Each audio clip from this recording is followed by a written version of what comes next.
Aqui, gente, nós temos bombas axiais e mistas, né? Aqui tem exemplo dessas curvas, características dessas bombas. Essas bombas axiais e mistas, elas vão se adaptar melhor aos serviços que necessitam bombear grandes quantidades de água, né? E baixas alturas manométricas. Então, quando a vazão é grande e a altura manométrica é pequena, a gente vai utilizar aí as bombas axiais mistas. Né? E aqui a gente tem dois exemplos de curva característica dessas bombas, né? Tá aqui a bomba mista, a curva da altura manométrica e vazão, tem de potência e de rendimento, né? Então tá aqui, o ponto de projeto vai ser sempre onde o rendimento é o mais alto, né? Então a gente só faz descer aí na curva, no ponto de vazão e acha qual é a potência e qual é a altura manométrica que a gente vai utilizar, né? Da mesma forma que a gente vê que sobe um bocado aqui, né? Onde bate o rendimento, qual é a vazão que bate o rendimento e é onde vai encostar a nossa altura manométrica, né? E vazão. E a gente tem nosso ponto de projeto. Além da curva característica do sistema motobomba, a gente também pode criar uma curva característica do nosso sistema, ou seja, da tubulação, né? Então, do nosso sistema aí da estação elevatória. Então, o ponto de operação de uma bomba vai ser dependente das condições do sistema, ou seja, da posição e pressão que a bomba está submetida, também além das velocidades e perdas de carga na tubulação. Então, lembrando que a nossa altura manométrica é igual à nossa altura geométrica, né, com as diferenças de pressão sobre o peso específico, mais a diferença das velocidades ao quadrado sobre 2G, mais a nossa perda de carga, né? Lembrando lá de Bernoulli. Então, o nosso ponto de operação, né, o ideal é que seja no rendimento máximo da bomba, tá aqui a curva característica da bomba, e a gente tem a curva característica do sistema. Onde encontram essas duas curvas vai ser o ponto de operação, que é onde está operando o nosso sistema, né? Aí no encontro dessas duas curvas. O ponto de operação pode estar no ponto que seria o ponto de projeto, que seria o ponto ideal onde está o maior rendimento, ou não. E aí a gente vai analisar, mas a gente vai projetar para que sempre esse ponto de operação esteja lá no ponto de projeto, que seria o ponto onde tem o maior rendimento da bomba, né? Então, aqui na nossa curva característica do sistema, a gente vai ter nesse ponto de operação, né? Essa curva vai variar de acordo com a equação que eu mostrei aqui da altura manométrica, né? Que vai variar de acordo com a posição, pressão e as velocidades. Então, aqui, gente, nós temos a curva da bomba, digamos. A curva da bomba vai sempre ser dada pelo fabricante, né? Então, a gente tem aqui vazão, altura manométrica e rendimento, né? Essa vai ser a curva da bomba. E nós vamos criar, para fazer o nosso projeto, né? Da nossa estação elevatória, a curva do nosso sistema. Ou seja, para cada vazão, a gente vai ter uma altura manométrica diferente, né? Então, digamos aqui que a gente tem diâmetro de 0,2, o nosso C é 140, aí nós calculamos a área, né, que é πd ao quadrado sobre 4. A vazão, a velocidade a gente calcula a partir da vazão, né?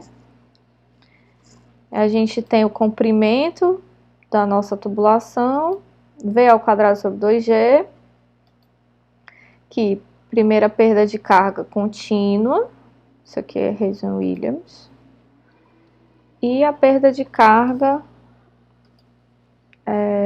localizada, né? E aí a gente tem a altura manométrica. Altura manométrica 1 e altura manométrica 2. Para cada vazão, a gente vai ter uma altura manométrica, tá? São dois sistemas, uma altura manométrica 1 e uma altura manométrica 2. E aí eu fiz essa tabelinha aqui para a gente conseguir criar uma curva do nosso sistema. Então, baseado na vazão, a gente vai ter aqui as nossas alturas manométricas, né? São dois tipos. Então, a partir, isso aqui foi a curva do sistema estabelecida a partir desses cálculos que a gente fez aqui para criar a partir da vazão as alturas manométricas, né? E aí a gente tem aqui o nosso gráfico. Aqui a gente tem, então, no eixo Y, a altura manométrica, desse lado, do outro lado, o eixo Y também a gente vai ter o rendimento, e aqui está a nossa vazão. Em azul é a curva da bomba, que é dada para a gente pelo fabricante. E em laranja aqui também é o rendimento da bomba, que é dado pelo nosso fabricante, né? O nosso sistema tem duas curvas características, né? Essa curva número 1, aqui em cinza, que mostra a altura manométrica 1 do sistema, e a altura manométrica 2 do nosso sistema. Tá certo? E nesse sistema, a gente vê qual é a faixa de operação. A faixa de operação vai ser onde a curva azul, que é a curva da bomba característica, corta a curva do nosso sistema, né? Então, ela corta bem aqui, nesse ponto bem aqui, e nesse ponto aqui, né? Onde está cortando o azul, corta o amarelo e corta o cinza. Então, a faixa de operação está aqui entre 25 litros por segundo a 30 por segundo de vazão, né? E entre 41 e 43 metros de altura manométrica. Ok? Então, essa vai ser a nossa faixa de operação aqui, bem aqui, ó. Onde seria o máximo rendimento? O máximo rendimento estaria aqui, ó, numa vazão de 30 litros por segundo, onde o rendimento é em 70%, 71%, né? Então, a melhor sistema seria o sistema 1, né, que é o cinza, que o ponto de operação está bem em cima do rendimento mais alto, né? Então, aqui a gente vê as faixas de operação, os pontos de operação, a curva característica da bomba, curva de rendimento, né? E as curvas do sistema que a gente vai montar de acordo com o nosso sistema, né? Então, nesse sistema aqui eu tinha colocado um diâmetro, um tipo de material com C igual a 140, né? E um comprimento para essa nossa tubulação, ok? Bom, gente, em relação à associação das bombas, elas podem ser associadas, né, em série ou em paralelo. Quando a gente associa as bombas em paralelo, a gente está somando as vazões dessa bomba. E quando a gente associa em série, a gente está somando ou elevando aí as alturas manométricas, né? Então, quando a gente quer aumentar a vazão, né, para a mesma altura manométrica, a gente queria uma vazão maior, a gente consegue fazer isso associando as bombas em paralelo, né? Por exemplo, aqui para a mesma altura manométrica, com uma bomba, a gente tem uma altura manométrica e uma vazão, né? Bem aqui, por exemplo, Q2 sobre 2. E a gente tem com duas bombas iguais uma vazão Q2, né? Como se a gente conseguisse dobrar, se a gente usasse duas bombas iguais, a gente consegue dobrar a vazão para uma mesma altura manométrica, como pode ver aqui nas curvas. Em série, a gente consegue o contrário, né? Para a mesma vazão, a gente consegue dobrar a nossa altura manométrica, né? E aqui a gente tem a curva de uma bomba e curva de duas bombas, onde a gente consegue elevar aí essa altura manométrica para a mesma vazão.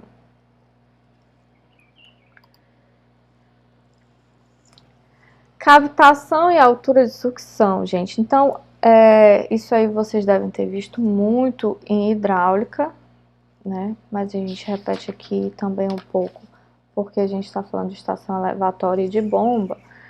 A gente precisa falar de cavitação. Então, a cavitação nada mais é do que essas bolhas de ar formadas, né, na nossa tubulação, quando a pressão do escoamento é reduzida ao valor da pressão de vapor. Então, essas bolhas podem ser, né, carreadas pelo escoamento para uma pressão para uma região de pressão mais alta e implodir, né? E isso vai causar vários efeitos na nossa estação elevatória, né? Os efeitos mais diretos decorrentes da cavitação vai ser o barulho e a vibração provocado por essas implosões de bolhas. A gente vai danificar o rotor e a carcaça na região do colapso das bolhas. Vai ter uma falha estrutural, fadiga e problema nos acoplamentos e nas ancoragens. Além disso, a gente vai alterar as curvas características das bombas, né? Quando o fabricante nos fornece a curva característica da bomba, a gente vai alterar, a gente vai projetar a nossa estação elevatória para aquela curva característica. Se ocorrer cavitação, essa curva característica vai mudar, né? O rendimento vai diminuir por causa dessas danificações que são feitas no rotor e na bomba, né? Uma forma mais eficiente da gente conseguir evitar o problema é sempre posicionar a bomba numa altura conveniente para evitar a cavitação, né? Então, a forma mais eficiente da gente evitar esse problema. E aí, a gente vai precisar aqui utilizar essa fórmula para definir a nossa carga que a bomba necessita para succionar o líquido sem cavitar, né? E a gente vai utilizar esse NPSHR, né? Que é a carga que a bomba necessita para succionar o líquido sem cavitar. Então, a gente vai utilizar essa altura de sucção, né? Levando em consideração aí a cavitação. Então, a nossa altura de sucção, geométrica de sucção, tem que ser menor ou igual, né, a pressão atmosférica local absoluta, dividida pelo peso específico da água, menos a pressão absoluta de vapor do líquido, dividido pelo peso específico da água, mais a nossa perda de carga na sucção, e o nosso NPSHR, né, que é a carga que a bomba necessita para succionar o líquido sem cavitar. Então, a gente vai utilizar essa altura geométrica de sucção para evitar que exista cavitação, né? Então, tem essa altura mínima aí, né, que precisa ser menor ou igual. Então, a gente vai verificar aí a cavitação através desse NPSH disponível, né, que é justamente aquela parte da fórmula, aqui, da pressão absoluta atmosférica, né, sobre o peso específico da água, menos o HGS, mais a pressão absoluta de vapor sobre o peso específico da água, mais a perda de carga na sucção. Então, se o NPSH disponível é maior que o NPSHR, não há cavitação, né? Se ele é menor, vai haver cavitação.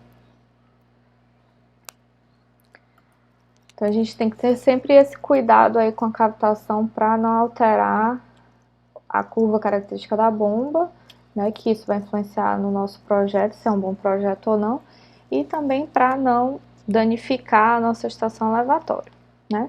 Então, para um projeto de estações elevatórias, como eu falei para vocês, é muito utilizado o poço de sucção, né? Para fazer essa nossa estação elevatória.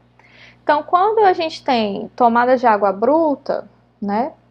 Às vezes elas são realizadas diretamente dos rios, nos lagos ou em canais de derivação. Mas nas águas tratadas, a gente geralmente tem um poço de sucção, né, para fazer aí o recalque dessa água tratada. Quando providas de poço de sucção, as bombas podem estar no próprio poço, né, que a gente vai chamar de poço úmido, ou em poço seco.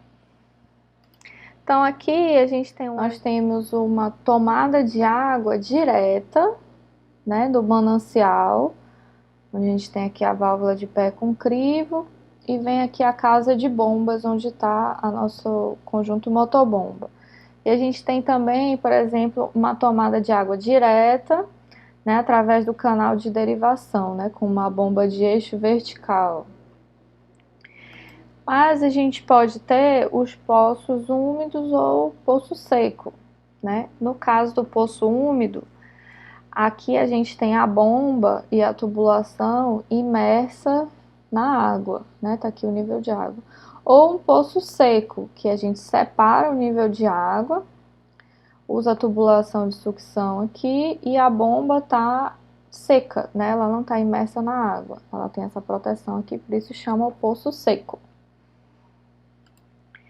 Então, nos nossos poços de sucção, para evitar a formação de vórtice ali dentro, a gente vai utilizar a NBR 12.214, que vai fazer algumas recomendações para as dimensões aí do nosso poço de sucção, né? Ele precisa ter uma submergência mínima da entrada da tubulação de sucção, de 2,5 do diâmetro interno, ou 0,5 metros, né? A gente precisa de uma submergência mínima de 0,5 metros. Distância mínima entre a parte inferior do crivo, lá, aquela parte que eu mostrei para vocês no desenho, ou do tubo, se não tiver crivo, e o fundo do poço tem que ser de uma vez ao diâmetro interno a 1,5 do diâmetro interno, ou 0,2 metros. Né, a distância mínima entre a parte inferior do crivo e o fundo do poço. Distância mínima da parte externa da tubulação às paredes, de um diâmetro interno ou 0,3 metros. Né? Então, para a construção desse poço, a gente vai ter essas orientações. Né? A sala de máquinas, ou a casa de bomba, que é para proteger o conjunto elevatório, né? Vai ser o local destinado ao abrigo dos conjuntos elevatórios, tubulação de sucção e recalque, aparelhos de controle, dos equipamentos eletromecânicos complementares e instrumentos de medição elétricos e hidráulicos. Né? Para o dimensionamento dessas tubulações, né? Aí a gente vai utilizar a NBR 12.214 de 92. A gente tem que ter uma velocidade mínima do barrilete, que é aquela tubulação ali da estação elevatória. Ela precisa ter uma velocidade mínima de 0,6 metros por segundo. Velocidade máxima na tubulação de recalque. Tubulação de recalque é da bomba até o nível de água ser alcançado. Né? Então precisa de ter a velocidade, não pode ultrapassar 3 metros por segundo. Velocidade mínima na tubulação de sucção, que vai desde do nível de água até o eixo, a tubulação abaixo do nível de água até o eixo da bomba, né? Então, essa velocidade mínima, se tiver transporte de matéria orgânica ou suspensões aciltosas, velocidade mínima é 0,3 metros por segundo, se for transporte de suspensões arenosas, 0,45 metros por segundo, né? Velocidade máxima na tubulação de sucção, aí vai depender do diâmetro dessa tubulação, né? Então, para 50 a gente tem 0,70 de velocidade máxima, para 300, 1,40, e aí, de acordo com o diâmetro, a gente tem uma velocidade diferente máxima nessa tubulação. Ok, gente, então foi isso o nosso conteúdo do módulo 3 de estações elevatórias. A gente vai ficar por aqui e até a próxima videoaula.